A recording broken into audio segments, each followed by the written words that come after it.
Hey, what's up, and welcome to this episode of Rainer on Leadership, a regular podcast for those in leadership, not just in the church, but particularly those in the church.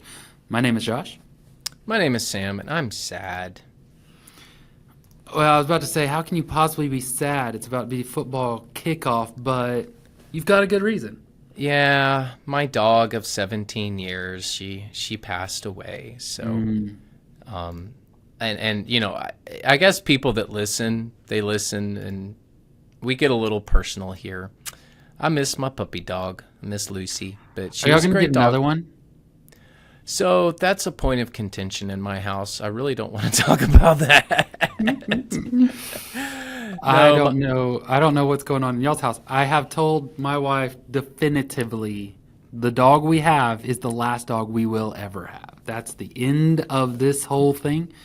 And I do believe she believes me now because I have made it very definitive. So that's just me, though.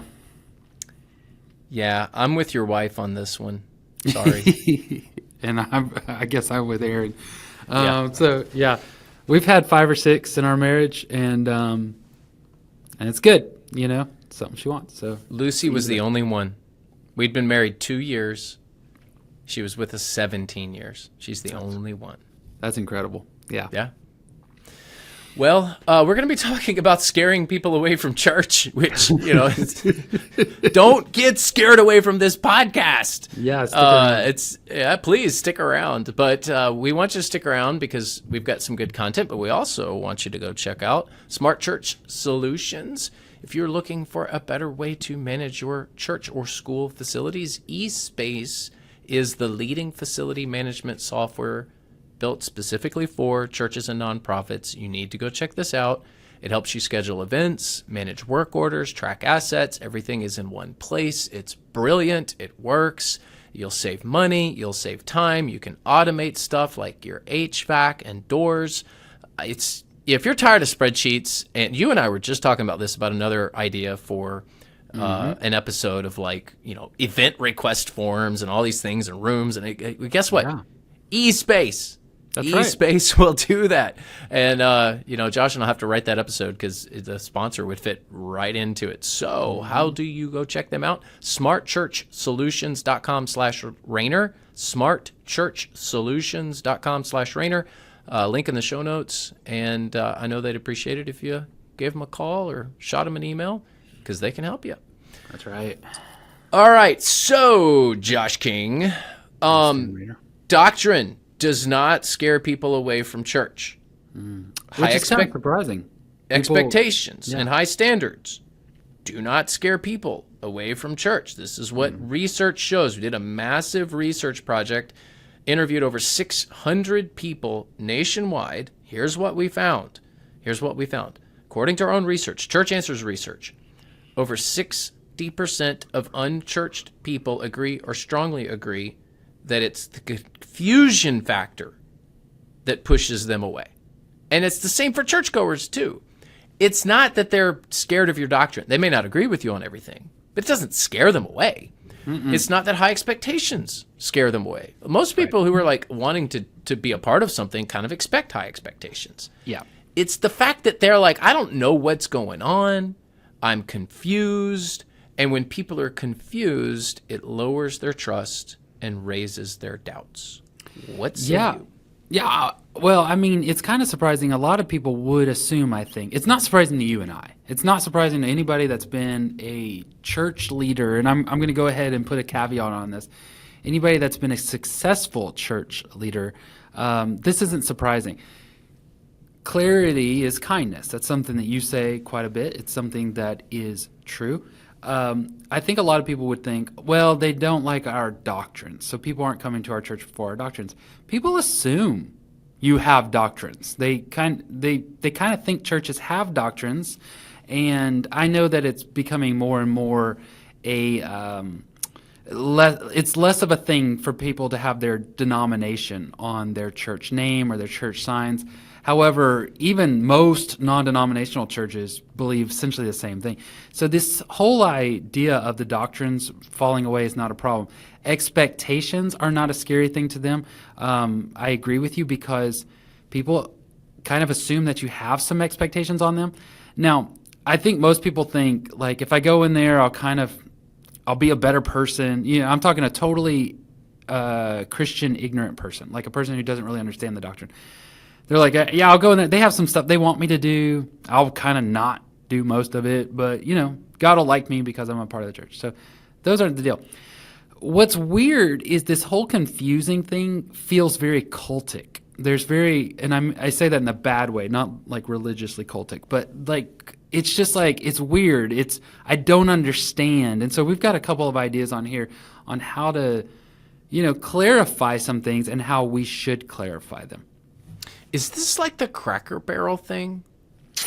Man, by the time this airs, like it's just kind of settling down while we're recording this, and by the time it airs, everyone's like, "Yeah, that's old news." But you know how they like rebranded everything, and they took Baptist out. They took Baptist out of the name. I guess so.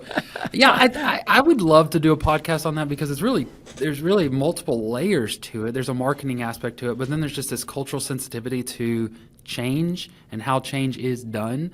I understand some backlash against it. I also prefer the new look and logo because I'm much more of a simple, clean guy. I'm not a fan of Cracker Barrel food, but anyways, so here's a couple of ideas we have here. First is to just offer a regular membership class. Sam, what's that look like at West B, and how's it feel? Yeah, it's one time. Do not offer like 3, 4, 5 classes that everyone has to attend all of them. Don't do that. Don't do it. Understand the temptation. It's like, man, I've got 3, 4, 5 hours of material to share, and it's really good material, and it likely is. But that means that everyone that you want to join has to come to every class, whether it be 4, 5, or 6, or how many ever classes. Now, if you do that and that's your standard, fair enough. Like you're not doing anything wrong. I'm just telling you, practically, it's better to have one class, 2 hours, get everything into that 2-hour time slot that you need to communicate to a new member, and then follow up with them the next week. So here's how we do it. Sunday evening. We used to do Sunday lunch, but then we realized that that's really bad time for families with little kids because they have nap time. So we do Sunday evening, 5 o'clock. We don't have evening worship services, so it works for us. And we offer a meal. We offer childcare.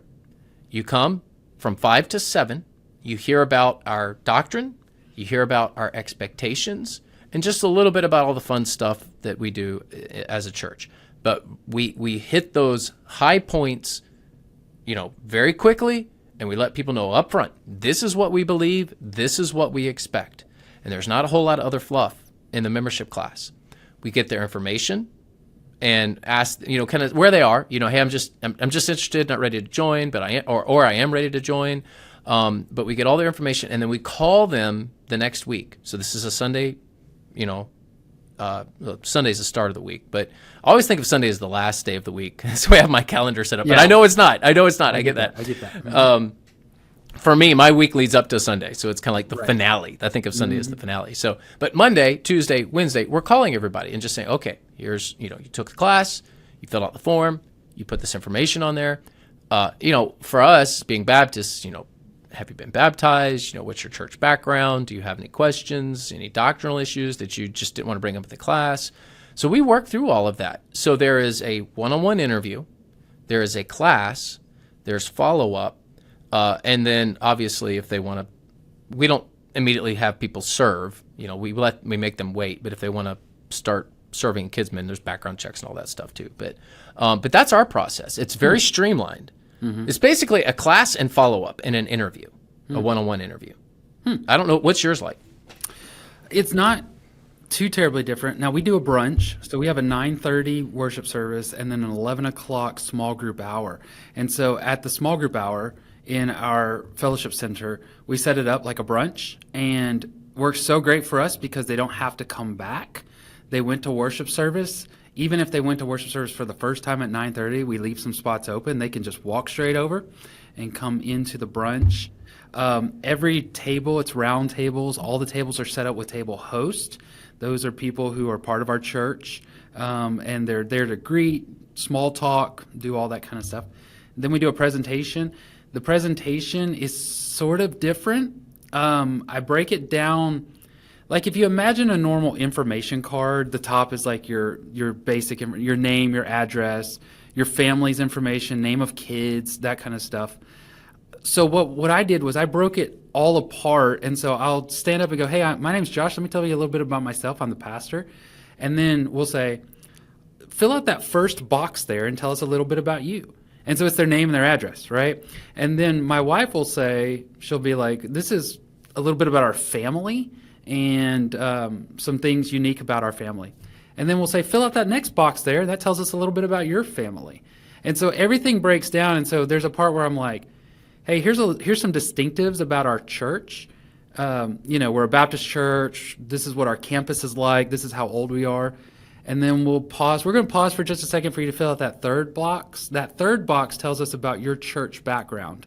And it'll be like, what church am I coming from? Am I a Baptist? Those kind of things. We'll share about our ministries, and we'll say, fill out the fourth box. The fourth box is what ministries you're interested in. And then we have expectations. And the expectations, are to give, to serve, and to attend. And so we'll communicate the expectations. Then there's a checkbox where we say, we'd love to know, maybe you want to set up your online recurring giving. Check that box right there. So we do all of that. We have everybody go ahead and give us a Google review. At that point, we're like, we'd love to get a Google brilliant. review. Yeah. I love that idea. And so there's like a QR code they can sign and say, this would help us a ton. And if you're just now joining our church, you can help your new church in a big way. So everybody right then likes our church, loves our church, and gives great reviews. So you get like this big swell of reviews. And then we have them line up. They get a picture for our software. And we say, look, it's just a quick little picture. We've got a background, so that goes into our software. And then they go over to another table where they're going to get their new T-shirt. And so they get their new T-shirt on the way out. So on the picture, you should have like the measurements, like in a mugshot of the inches. That would be funny. Yeah. No, we ordered a cool background that has our logo on it, and it's very basic, but it really helps. People with church management software. A great one would be Church Teams. But if you have that kind of software, then pictures are helpful, and it's really hard to get it later. And so this is a great way. They give us their card, and when they give us their card, our photographer writes down the photo number so we can match them up later. So that's how they turn in their card. And so it's just this really cool way of being very interactive. We have music going while they fill out their part. It doesn't feel like you're sitting through a long thing. So it's really interactive, and I'm just inviting people to a brunch with the pastor. You don't even have to leave the campus. Your kids are safe where you left them. We'll keep them over there for a minute. And so really convenient. Have you ever had anybody balk about the church with like a membership class? Like who's just like, no, I'm not doing that. And then, they get scared away by the membership class. Has that ever happened? I mean, maybe they've never communicated that to me. I have had long-term members at each of my churches push back at the idea of creating membership classes. You ought to be able to just walk down the aisle and join. And I'm like, you want to give a person you've never met a vote in the business of our church? Nah, I'm going to go ahead and, at least explain our expectations and those kind of things. In their little packet, we do include our faith statement, even a link to our bylaws. And we really encourage people. We even ask them at that, have you read our faith statement? And here's a link to read it. And have you read our bylaws? And here's a link to read it. We don't quiz them on it, but we want to be able to later say, we didn't hide any of this from you. So you're mad now because this is how we vote on the budget, but we told you that at the very beginning. So I love to just kind of give everything at the beginning, very friendly. We do the same thing. We provide, a budget, bylaws, and we don't go over the bylaws in the class, but we do provide a link to it. And then we also, not only the bylaws, but we go over in depth the doctrine of the church. Like we walk them through our belief statement and our covenant. So we do both the belief statement and the covenant. And we tell them And understand, a lot of times you get new believers in there and they're like, wow, I don't even know what this word means. And I tell them that too. Like, hey, if you're brand new to the faith, which we have a lot of people that are, we're just asking for you to start working on this stuff. Not that you've got to have it all figured out, just that you will begin working on it. And it's maybe because people who would balk at a membership class just don't sign up for it. But I have only had just a handful of people that like love the church. And I mean, count on one hand, love the church, but just aren't going to join the church. Like, I'm not doing the membership class. In 21 years of ministry, I can count on one hand the number of people that were scared away by this process that I know of. It's not many. That's my point. Everyone thinks that when you raise the bar of expectations, that you scare people away. You actually do the opposite. You draw people in. It's like the ball coach on the field, right? If you're a baseball coach and you tell all the parents, your kids sign up for Little League, and the baseball coach is like, just come when you want. We don't really have high expectations. We don't really have standards or a way that we operate. Play whatever position you want. Doesn't matter to me. Play whatever sport you want. Yeah. If you want to come to practice, great. Come to whatever games. You're going to go, what kind of team is this? This stinks. You're a terrible coach. It's coach. A waste of time, and you're not going to invest money or energy in it. You're just not going to do it. Why do people think they have to run a church like that? Where it's like, hey, just come when you want. Just, it's very low expectation. Yeah. And I'm like, no, raise the bar of expectation, and then you draw people in. It has an opposite effect. It does. And I would just say, I think every church should have a membership class. I don't know that I could say that it's a biblical mandate, but I do think it's a really good idea, and it's not going to scare them away. It provides that clarity. How do you prevent people from being confused? Back to the big thing that scares people away from church, confusion. Like, I just don't know what's going on. Just clarify some stuff. Yeah. Clarify. And it's just a really great opportunity for you to just really kind of begin to make relationships. That's why I strongly suggest you have table host. We kind of try to match them up by life stage so that they already are like, and if you don't have a small group, ask your table host. They'll meet you next week at a small group. That's why we also have it during small group time, because we know, I always say, I know you're not doing anything during this hour because you're right here right now. So you can go to small group next week. Next step after you have membership class, and this is usually ironed out while you're thinking of your membership class, and this is my favorite, Sam, use simple language. Your worship services, signage, bulletins, or worship guides to make things understandable. I cannot express enough. I even have some sort of struggle sometimes with the churches that I lead on this point. Simple language means so much. Sam, what do you think? Yeah, I've been to a Catholic service. I've been to services in other countries, other Christian services in other countries. I've been to a Hindu temple. I've been in a Jewish synagogue. Not much. I can't say that I've got this great experience in a variety of religious worship experiences, because I'm often worshiping with my church, so I don't get out a whole lot, but I've been to some different ones. And let me tell you, it is very difficult, even as somebody who is super religious, quote unquote, like I'm a pastor, right? I mean, anybody in the culture would look at me and go, oh yeah, you're crazy religious. You actually lead a church.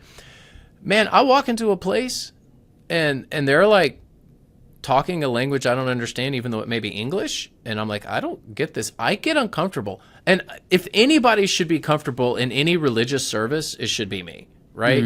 Because I am like super experienced in this. And yet, even I, in a Catholic service, I've been to an Episcopal church. And granted, I kind of figured it out. It wasn't all that bad. And if I really wanted to come back, I would. It wasn't scary. That may not be the right word. But would I be scared away? Yeah. I just felt really uncomfortable because I didn't know what was going on. I didn't understand everything. And this is where, and I'm just going to show my theological cards here. This is where the low church experience, like kind of most Baptist world, where both of us are low church, not high church. The free church. Yeah, yeah. Let's get No. back to our previous What did we conversation. call? What did they call it? That I was like, they call it the It's the mainline church. main Yeah. line, right? Yeah, we're free church. Yeah, okay. They're Yeah, not I think caged. this is where You're we have not a bit of- caged, as you said. You said, That's "Oh, you right. guys are caged. You're not free." Yes, They have you have yeah. a liturgy, and you can do a liturgy in a way that's understandable. I'm certainly not demeaning those who have a different view than me, but I will say this: I do think the quote unquote free church, or the low church, as I would call it, not the high church, does have a bit of an advantage here because we are not locked into certain pieces of language that could be confusing. So don't shoot yourself in the foot, is what I'm saying. Yeah.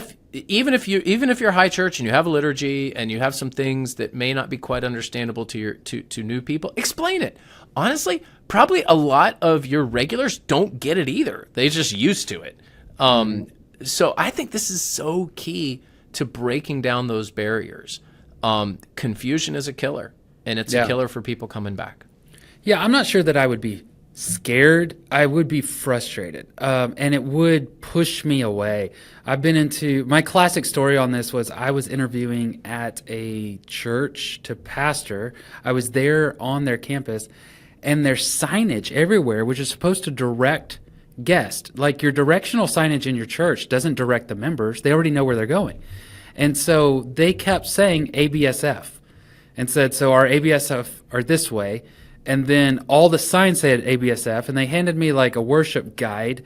It said ABSF, and I finally just stopped them after a couple hours of interview, and I said, "Hey, what is an ABSF?" And they were like, "Oh, that's our adult Bible study fellowships." And I was like your small groups? And they said, "Yeah." And I said, "Oh, why don't you just call it a small group?" And so I'm probably to this degree. This is such a big thing to me that I know it's frustrating to people. I just constantly simplify language.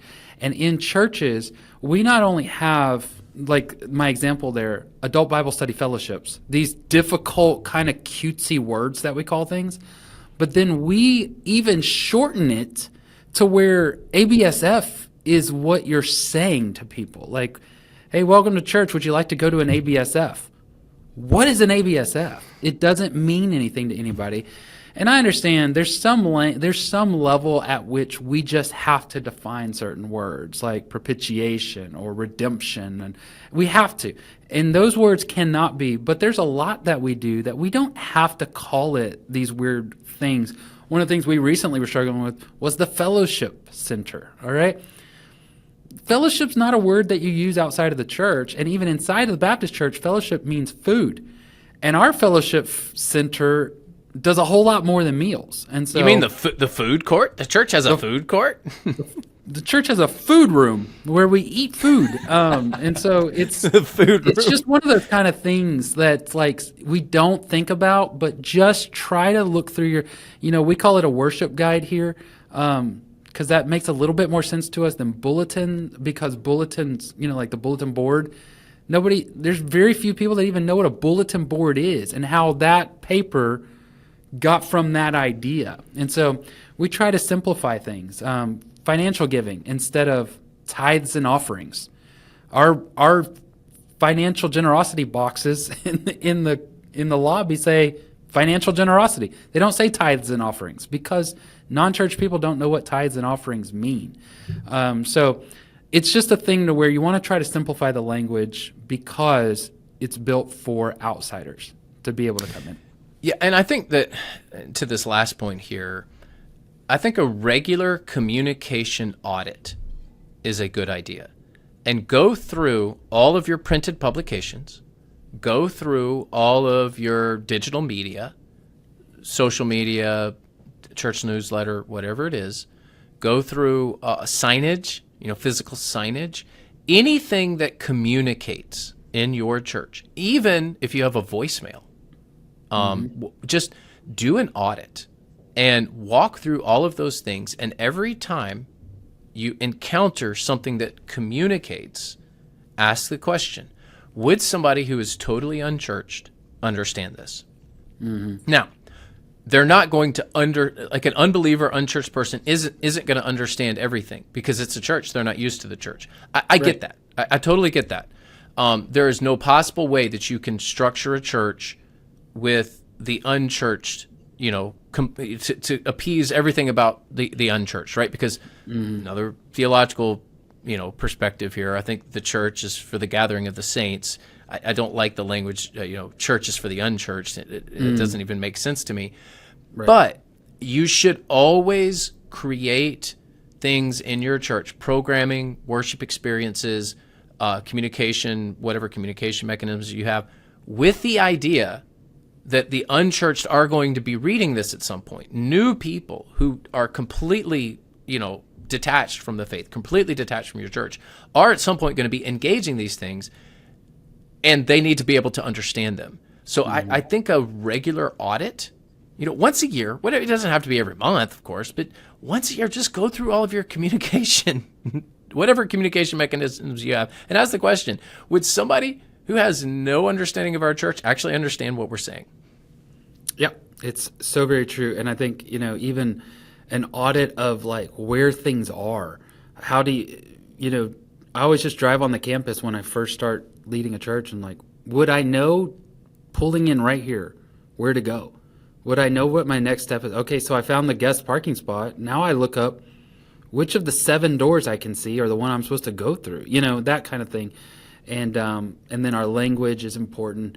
All of that's extremely important. But like if you read my faith statement at our church, if you read our bylaws, we're not using simplified words. It's detailed, stronger words. But those ones are made for leadership. Those are made for us. It's the stuff that's made for them that you have to start kind of thinking through. But anyway. Yeah, no, I would agree with that. Your bylaws and your doctrinal statement, I mean, you don't need to rework that, not at all. What I am saying is anything that just communicates like where you need to be, what's going on. Those are the things. When do I show up? Like the newsletter. Those are the things that you need to audit. It's anything that you would want the unchurched to be a part of. They need to be able to understand how to get there. And I think that's what the audit is for. So yeah, confusion, absolutely. The big lesson here on this podcast, what really scares people away from church? It's not doctrine, not high expectations or standards. It's confusion that is the enemy. And that is ultimately what keeps people from coming. So, That's right. All right. Well, we've got another episode coming up. Before we get to it, want to thank our sponsor, the Southern Baptist Theological Seminary. They've got a great story about a church in Suwanee, Georgia. They've got incredible programs, educational, for church revitalization. And Jared Rumley's the pastor of Shadowbrook Church. Southern Seminary was really able to help him, and I know that they would be able to help you. So go to sbts.edu/unified. Again, sbts.edu/unified. to read about the steps that Shadowbrook's pastor took to erase barriers and revive the church's passion for evangelism and discipleship. Fascinating story. You need to go check out that story. Link in the show notes as well.